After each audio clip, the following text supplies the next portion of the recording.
할렐루야. 2011년 7월 다윗공동체 전체 수모임을 시작하도록 하겠습니다. 먼저 광고 말씀 드리겠습니다. 매주 주일 예배, 일부 예배 때는 65세 이상 어르신들은 오셔서 QR카드 받지 않고 오실 수 있으시니까 2차 백신까지 마치신 분들은 오셔서 같이 현장 예배 참여하셨으면 감사하겠습니다. 수요 특강이 계속 진행되고 있는데요. 예수님이 만난 사람들 해서 요한복음 중심으로 해서 특강이 계속 진행되니까 현장에서 예배 드려집니다. 7시 반 오셔서 같이 예배당에서 예배하시고 기도하는 시간 가지셨으면 좋겠습니다. 세례식이 그동안 계속 미루어졌는데요. 드디어 7월 11일 이번 주부터 시작해서 그 다음 주에서 11일, 18일, 25일 거쳐서 3번에 걸쳐서 세례식이 거행됩니다. 세례 받으시는 분들 환영해 주시고 축하해 주시고 또 같이 기도해 주시고 증인 되어 주셨으면 감사하겠습니다. 2021년 썸머 바이블 캠프가 진행이 되고 있습니다. 매 주일에 진행되고 있는데요. 7월 한 달 내내 진행되는 이 바이블 캠프, 유초등부하고 유치부를 위한 아동부를 위한 이 캠프를 위해서도 같이 기도해 주셨으면 감사하겠습니다. 순례길교회 분리개척 예배가 파송 예배가 날짜가 정해졌습니다. 8월 29일이고요. 같이 오셔서 또 축하해 주시고 또 같이 기도해 주셨으면 감사하겠습니다. 이제 우리 마음을 합해서 같이 찬양 드리실 텐데요. 찬송가 357장 주 믿는 사람 일어나 같이 마음을 합하여 찬양 드리겠습니다.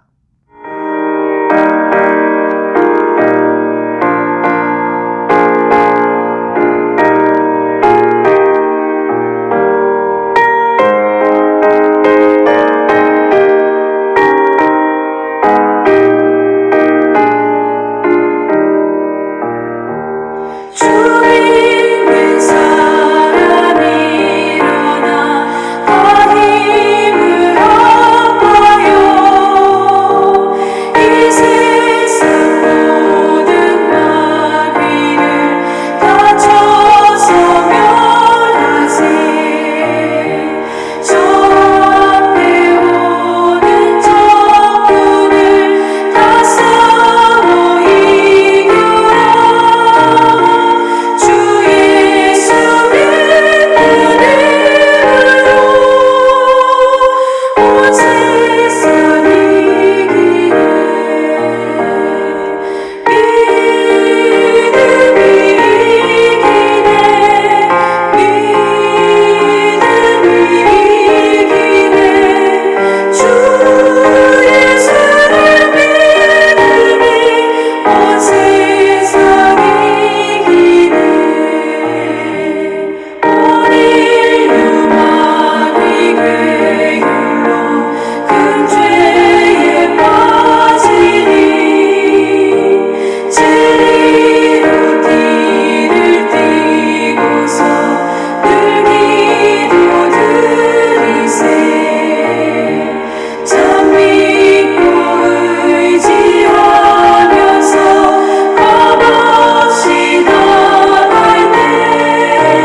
성경 속에 하나님의 명령은 두 가지, 살아가라 라고 하는 창조 명령과 살려내라 라는 구원 명령으로 요약될 수 있습니다.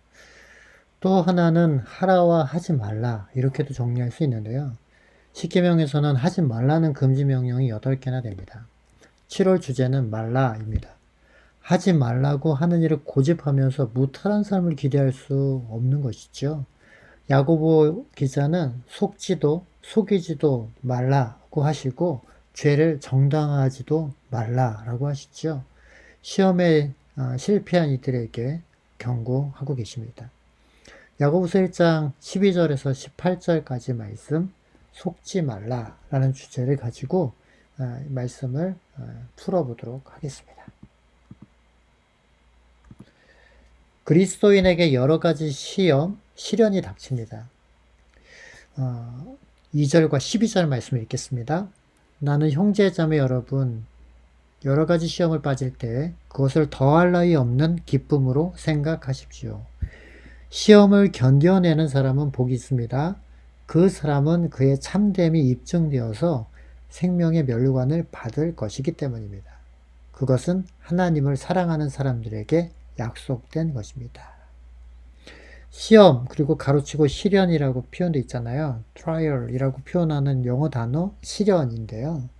이 시련을 우리가 참고 인내할 때 하나님께서 주시는 생명의 면류관을 얻게 된다라고 약속하고 계시죠.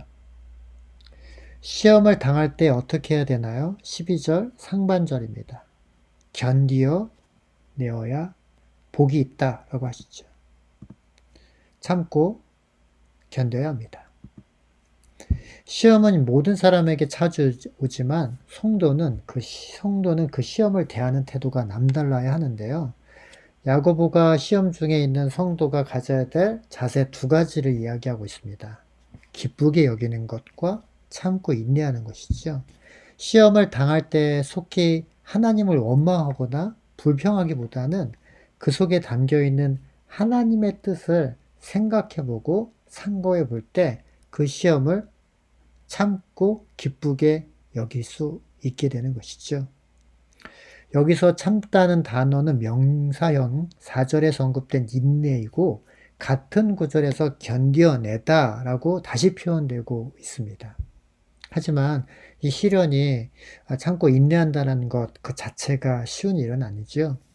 인내는 시련의 유익을 안다고 생기는 것만은 아닙니다. 인내를 견인하는 것은 결국 하나님을 향한 신뢰하는 마음이죠. 그리고 그 신뢰는 하나님의 신실하심에 근거를 두고 있어야 하는 것입니다. 그리스도인에게 여러 가지 시련이 닥치는데요. 주님은 시험을 인내하는 자에게 어떤 복을 주셨나요? 12절 하반절 말씀입니다. 그 사람은 그의 참됨이 입증되어서 생명의 면류관을 받을 것이기 때문입니다. 시험을 인내하는 자에게는 생명의 면류관을 주신다라고 하시죠. 왜요? 그 참됨이 입증되었기 때문이죠. 약속하신 생명의 면류관을 주십니다. 시험을 이기는 것, 그것이 사실 쉽지 않습니다. 그런데 그 시험을 기쁨으로 여기는 것, 그래서 잘 견디는 자는 복이 있지요.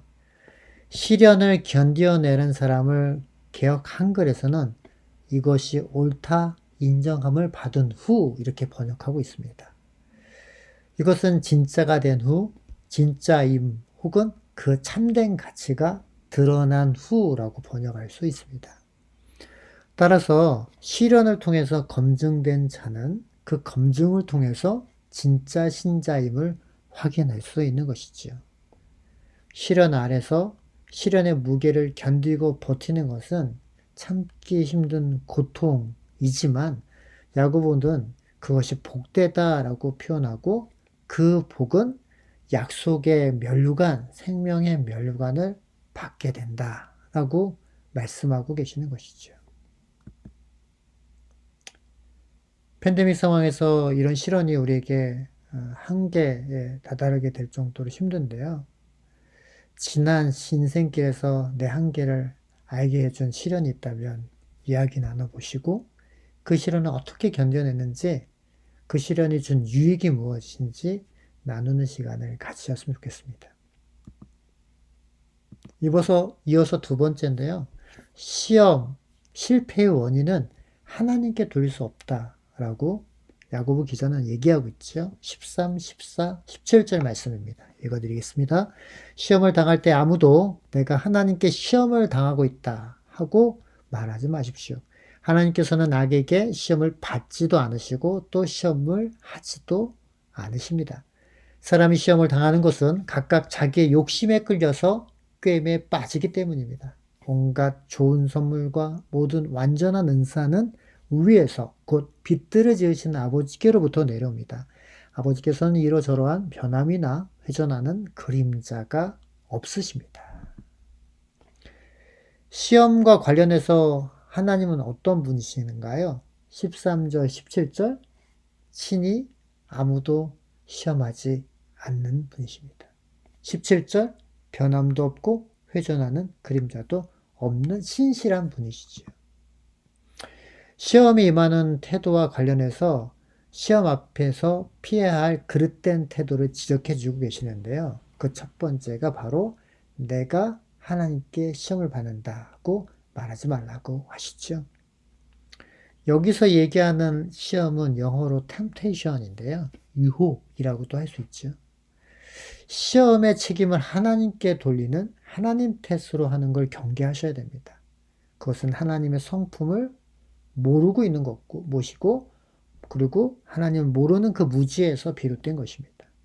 하나님은 자기 백성을 시험하시지만 죄와 사망으로 인도할 목적으로 장애물을 놓거나 고난을 주거나 유혹하진 않으시죠. 자기 백성을 시험하신다라는 이 시험의 단어는 테스트입니다. 창세기 22장에 보면 하나님이 아브라함을 시험하셨다라는 표현이 바로 테스트이지요. 근데 오늘 본문의 말씀에 이 시험이라고 하는 하나님이 나를 시험한다 라고 표현하는 표현들은 사실은 정확한 답이 아니고요.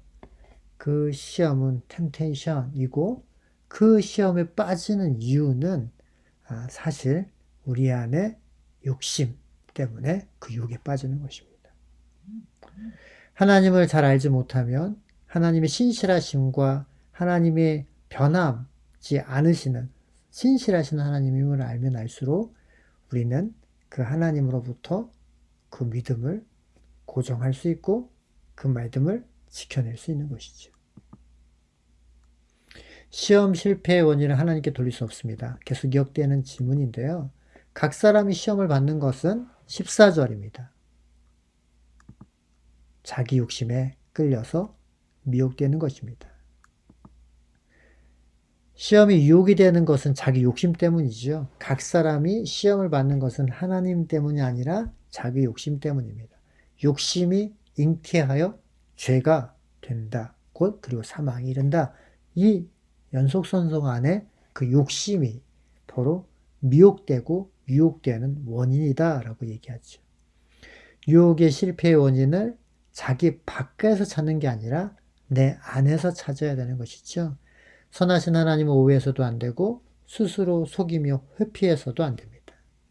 인류의 첫 조상이 죄에 빠진 것은 하나님이 선악과를 두셨기 때문이 아니라 그들이 하나님처럼 되고자 했던 욕망을 그 욕심을 뱀의 유혹으로 미혹되었기 때문에 그렇죠. 하나님은 이 세대를 본받지 말고 변화를 받아 하나님 기뻐하시고 온전한 뜻이 무엇인지 분별하라 라고 로마서 12장 2절에 말씀하고 계시죠. 우리가 세상 풍조에 저항하지 않고 순순히 허용했기 때문에 그 유혹에 넘어갔던 것입니다. 인류의 첫 인류가 아담과 하와가 그랬듯이 핑계하고 탓하는 것은 그리고 하나님께 책임 돌리는 것은 바로 죄가 들어왔을 때 그 유혹에 미혹됐을 때 하나님 탓을 남 탓을 하는 것이죠. 하나님 탓이 아닌 자기 탓 그것을 스스로 속이려도 말고 속아서도 안 되는 것입니다. 두 번째 나눔인데요. 유혹에 빠졌다 하면 그것은 하나님 탓이 아니라 욕심에 끌린 내 탓입니다. 나의 죄의 유혹의 실패 원인이 자기 안이 아닌 바깥에서 찾고 있진 않습니까? 하나님이나 환경 탓하며 자기 잘못을 정당화하려는 거 했던 적이 있다면 솔직히 나눠보셨으면 좋겠습니다. 세 번째로요. 통제되지 않은 욕심은 어떻게 되나요? 15절 말씀인데요. 욕심이 잉태하면 죄를 낳고 죄가 자라면 죽음을 낳습니다. 그 욕심이 실행되어 죄로 자라고 결국 파국에 이르게 되는 것이죠. 14절에서 욕심에 미혹되어 파멸에 이르는 과정을 낚시나 사냥이나 창기의 유혹에 비유했다면 15절에는 인간의 생물학적 변화 과정, 출생, 잉태, 성장, 죽음 이런 단어들을 통해서 더 실감나게 묘사하고 있습니다. 죄의 핵심은 욕심이죠. 과도한 욕심이 그릇된 욕심이고 그리고 그것은 곧 그 죄는 통제받지 않은 탐욕에서 나오는 것입니다. 그 죄가 방치되면 장성해지고 하나님마저 두려워하지 않는 정도로 죄가 쌓이게 되고 그 죄의 싹이 바로 사망, 죽음이다 라고 말씀하시는 겁니다. 사망이라는 대가를 지불해야 하는 것이죠. 욕심이라는 자양분을 먹고 자란 축적된 죄는 생명의 면류관 대신에 사망과 저주를 낳게 되는 것이고 모든 욕구가 욕심은 아니지만 욕구 충족이 삶의 목표로 되어졌을 때 그 욕심은 곧 죄로 자라나게 되고 죄는 사망으로 넘어가게 되는 것입니다. 욕구가 죄로 자라지 못하게 잘 분별하고 경계해야 되고 초기에 대응하는 것이 무엇보다도 중요합니다. 세 번째 나눔입니다. 마음에 새겨진 말씀은 생명을 낳지만 마음에 품은 욕심은 사망을 낳습니다. 그러니 늘 말씀 앞에 나를 세워 그릇된 욕망을 살펴봐야 되고요. 주님은 나에게 무엇을 버리고 무엇을 내려놓고 어디에서 돌아서라고 하시는지 오늘 이 밤, 오늘 이 하루 이렇게 살펴보실 수 있는 귀한 시간 되었으면 합니다.